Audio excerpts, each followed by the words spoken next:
नमस्कार जी, उत्तर प्रदेश उत्तराखंड देख रहे हैं आप। मैं हूं कुंदन जमैर। देश की राजधानी एक बार फिर आतंकी हमले की गवाह बनी। 2011 के बाद दिल्ली एक बार फिर दहल गई। लाल किले पर हुए ब्लास्ट में 9 लोगों की दर्दनाक मौत हो गई। दिल्ली ब्लास्ट का कनेक्शन पुलवामा से जुड़ रहा है। तब भी मसूद अजहर की साजिश थी और अब भी जिस कार का सीसीटीवी सामने आया है वो कार हरियाणा नंबर की है और उसे उमर तारीख से उमर ने खरीदी थी। I-20 कार बदरपुर टोल से होते हुए दिल्ली में घुसी। ओखला इंडस्ट्रियल एरिया के पास एक पेट्रोल पंप पर दिखी। कार लाल किला परिसर के पास पार्किंग में दाखिल हुई। कार में डॉक्टर उमर काफी देर तक बैठा रहा। शाम 6 बजे कार किला पार्किंग एरिया से बाहर निकली और फिर एक बड़ा धमाका हुआ जिसने पूरे देश को हिलाकर रख दिया।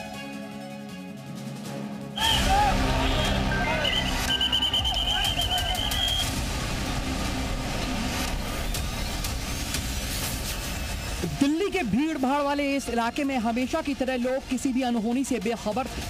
कोई शॉपिंग कर रहा था तो कोई बच्चे के साथ लाल किला घूमने आया था।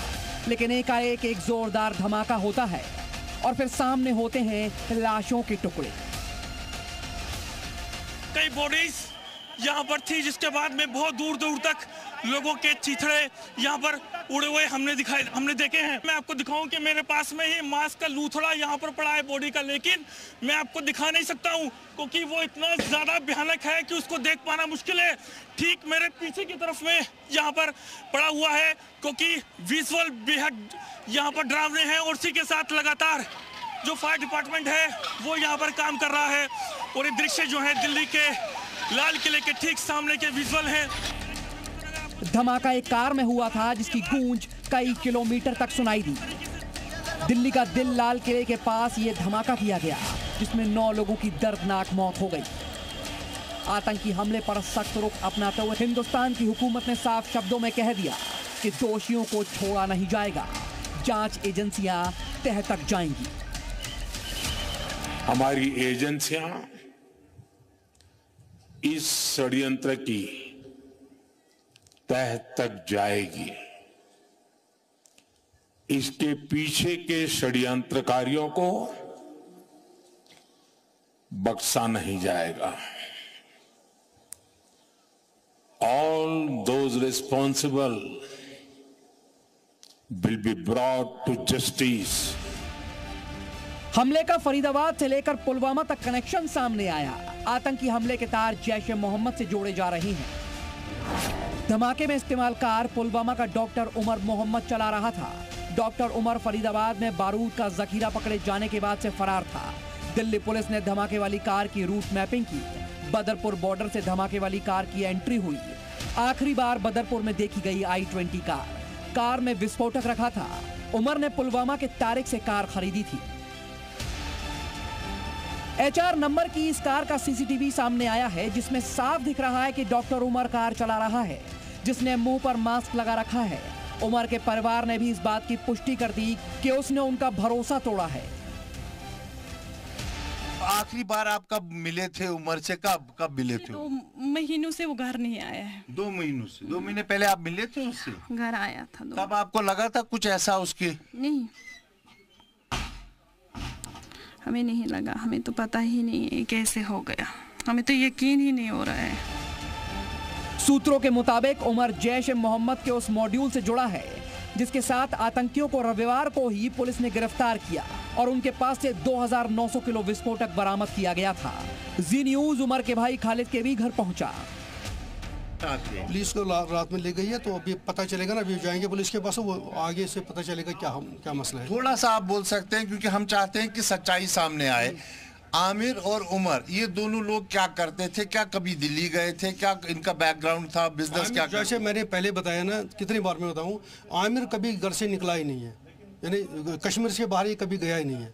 बिल्कुल कभी नहीं गया है कश्मीर से बाहर। ठीक है। उमर जो है, उमर अभी कंट्रैक्टर है। उमर अभी कंट्रैक्टर का इलेक्ट्रिक कंट्रैक्टर का काम करता है। वो अभी पिछले मुझे ख्याल से 6-7 साल से वही काम कर रहा है। उसके अलावा वो कोई काम नहीं करता है।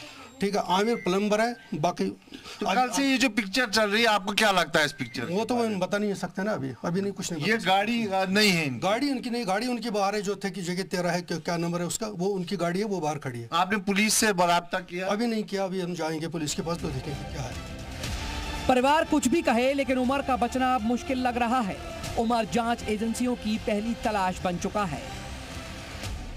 इस वक्त हम डॉक्टर मुजम्मिल के घर पर है। मुजम्मिल, जिसकी तस्वीर मैं आपको दिखा रहा हूँ, ये डॉक्टर मुजम्मिल है।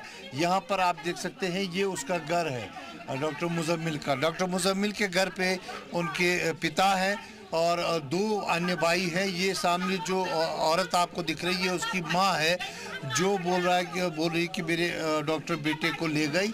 और इनके फिलहाल एक बेटे को पुलिस ने डिटेन किया है। एक मोबाइल फ़ोन, एक लैपटॉप जो है वो उनसे लिया है, उसकी जांच पहचान हो रही है। मुझे बताइए, मुजम्मिल किस किस्म का लड़का था? क्या वो धार्मिक लड़का था, इस्लामिक लड़का? तो यही डॉक्टर का लड़का था। हाँ, वो पक्का डॉक्टर है। उसको डेन भी चल रहा है उधर। इससे पहले कभी मिलिटेंसी से कोई लिंक? कुछ नहीं है।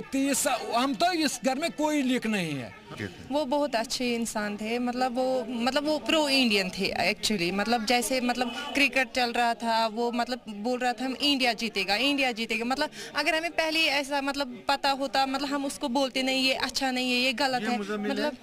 हाँ, ये मेरा भाई। आतंकी हमले के बाद एजेंसियों के रडार पर ऐसे डॉक्टर हैं जो सफेद कोट पहनकर खौफनाक मंसूबों को अंजाम देने में लगे हुए हैं। महिला डॉक्टर शाहीन शाहिद आतंकी संगठन जैश-ए मोहम्मद के लिए काम कर रही थी। शाहीन शाहिद को महिला विंग और रिक्रूटमेंट तैयार करने का जिम्मा सौंपा गया था। भारत में जैश की जमात उल मोमिनात महिला विंग है। भारत में कमान डॉक्टर शाहीन शाहिदा को सौंपी गई थी। सादिया अजहर मसूद अजहर की बहन है, जो पाकिस्तान में जैश की महिला विंग की हेड है। शाहिदा अजहर का पति यूसुफ अजहर कंधार हाईजैक में मास्टरमाइंड था। जैश का नेटवर्क भारत में दोबारा खड़ा करने के उद्देश्य से यह पूरा नेटवर्क काम कर रहा था। यही कारण है कि दिल्ली के करीब सहारनपुर और फरीदाबाद में आतंकवादियों ने 29 किलो एक्सप्लोसिव इकट्ठा किया था। इरादा दिल्ली को तबाह करने का था। 2900 किलो विस्फोटक पूरे के पूरे शहर को उड़ा सकता है। फरीदाबाद की अल फलाह यूनिवर्सिटी को आतंकवादी एक कवर की तरह इस्तेमाल कर रहे थे। किसी को शक न हो, इसीलिए डॉक्टर्स का रिक्रूटमेंट किया गया और पुलवामा पैटर्न पर ही ये योजना तैयार की गई थी। एजेंसियों को अब फरार उमर की तलाश है। ब्यूरो रिपोर्ट, जी मीडिया।